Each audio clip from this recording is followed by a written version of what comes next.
আজকে ছিল আমার এই দিদিভাইটার আইবুড়ো ভাত খাওয়ানোর একটি পর্ব। মা জেঠিমা সকাল সকাল রান্না করা শুরু করে দিয়েছিল। রান্না করার পরে আমি বসে গিয়েছিলাম, ফুল সব কিছু নিয়ে বসে গিয়েছিলাম এটা সাজানোর জন্য।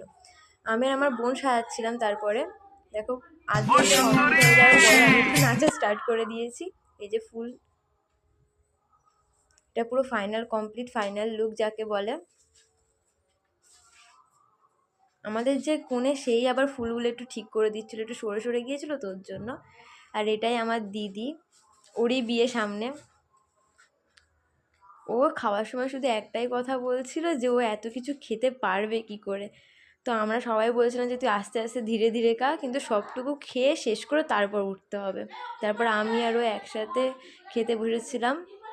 খাওয়ার সময় ও খুব লজ্জা পেয়ে গিয়েছিল। তো আজকের ভিডিওটা এত অবধি ছিল। Bye bye.